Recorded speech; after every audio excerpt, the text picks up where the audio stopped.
And people kept coming up to me and says, well, when's that nature park going to be done? And I would tell them, well, when you write me a $10 million check, and we'll have it done in a year.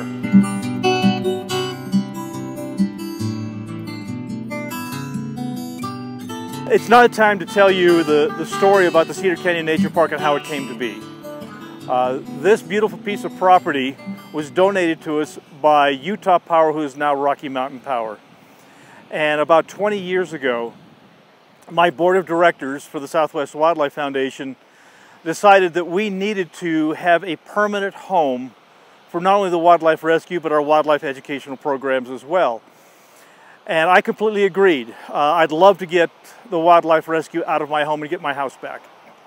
And so I started looking at pieces of property around southern Utah, and one of the pieces of property is right here at the Cedar Canyon Nature Park.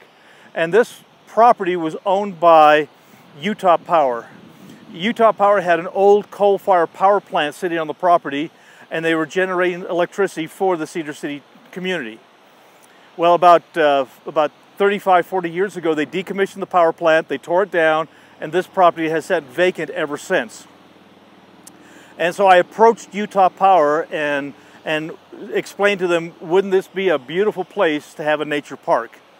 And so we started having meetings with Utah Power. We had meetings for about a year and a half. And after about a year and a half of meetings, Utah Power never said no.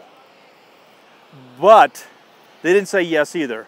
And Utah Power finally said, well, what you need to do, Martin, is you need to go talk to our parent company, Pacificor, in Portland, Oregon. And so I started having meetings with Pacificor in Portland, Oregon. And after about a year and a half of meetings with Pacificor, again, Pacificor never said no, and they could have easily said no. Pacificor said, well, we're selling Pacificor, which means we're selling Utah Power to Scottish Power in Scotland, and so you need to go talk to Scotland. And so I started having phone conversations with Scotland, and I found out that one of their vice presidents was coming down through the United States to see what they had purchased. And in the process of doing that, they were coming through southern Utah. And so I begged and pleaded, give me 5 minutes here at the property to show him what this would mean to the people of Utah. And so I had a nice architectural drawing made up, and when the vice president and all of his executives showed up at the property here, I brought out the drawing and told them how valuable this would be and how much it would mean to the people of Utah to have the Cedar Canyon Nature Park. Well, to be honest with you, it wasn't going to happen. There was no reason for Scottish Power, which is a big international utility conglomerate company, to donate property valued at about $1 million to a small town wildlife rescue group in Iron County, Utah. And so it was pretty much a done deal. It wasn't going to happen.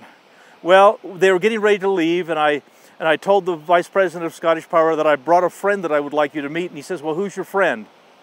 And I says, well, I brought an eagle. And he says, is it a golden eagle? And I says, absolutely.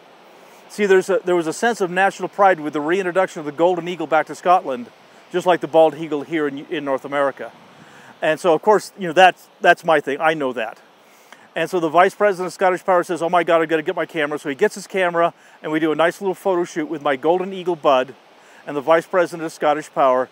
And at the end of the little photo shoot, the vice president of Scottish Power comes up and he shakes my hand with all of his executives standing around him and say, Mr. Tyner, I don't know what it takes in the States to do this, but you have your property.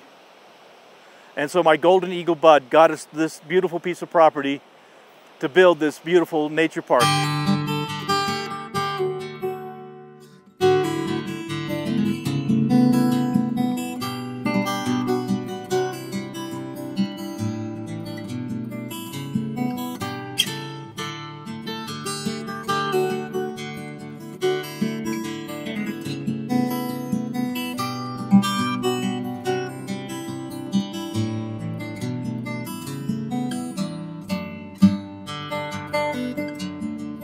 And once the nature park was donated to us, I thought we were done. I thought the major hurdle had been leaped. We've got our property and everything's going to be good, and we're on our way. Much to my surprise, that we actually ran into an awful lot of problems and a lot of obstacles. It became discouraging and difficult and really, really hard to work through. But anybody that knows me knows that I'm too dumb to quit.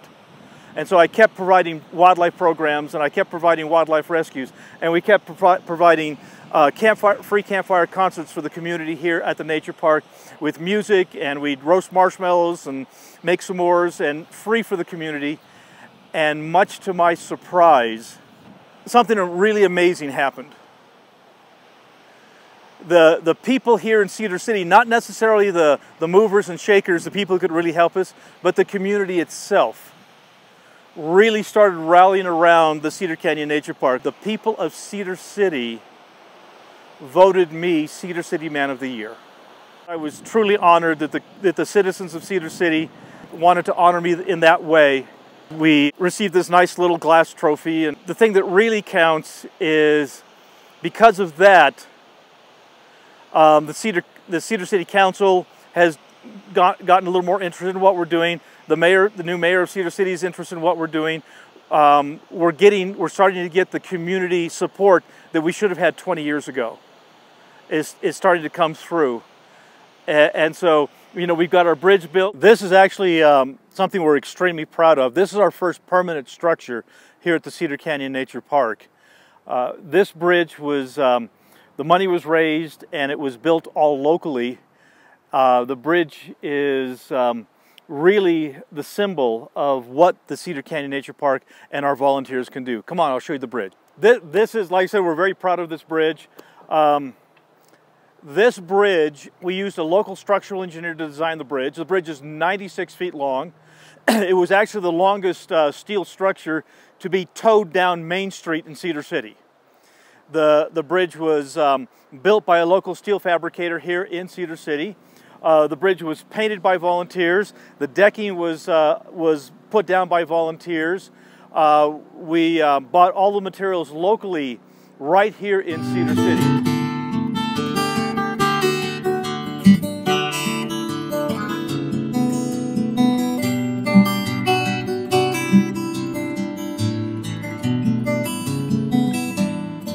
We reconditioned the waterfall. What you're seeing behind me is our waterfall that's right in the middle of our nature park.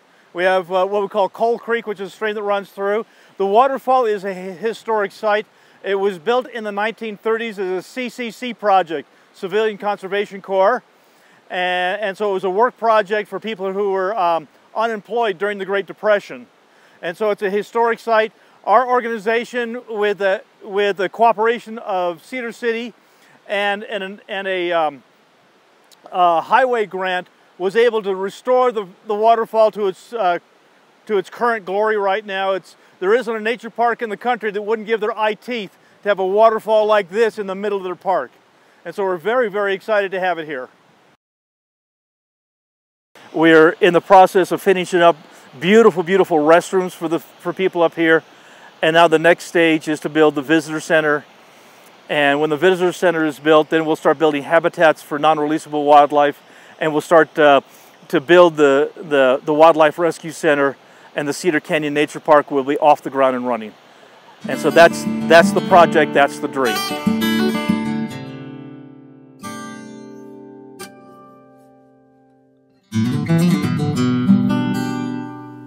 Another major asset of the Southwest Wildlife Foundation we'd like to mention is Martin's Cool Ride. His Subaru Forester was purchased with the grant from the George S. and Dolores Eccles Foundation and assistance from Finley Subaru of St. George. Both have been long-time vital supporters in helping us help the critters. This vehicle transports critters, so it's real important it is maintained as best as possible. We've added some maintenance and care items for this vehicle to our Amazon wish list.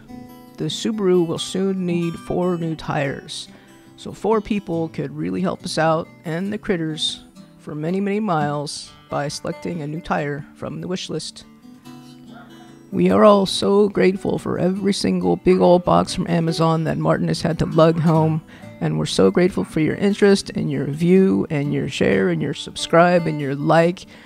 It may be a small thing to each person, but added up together, it's making a huge difference, and we are nearing 10,000 subs, which is a pretty cool milestone, and we're just so happy that people have found us.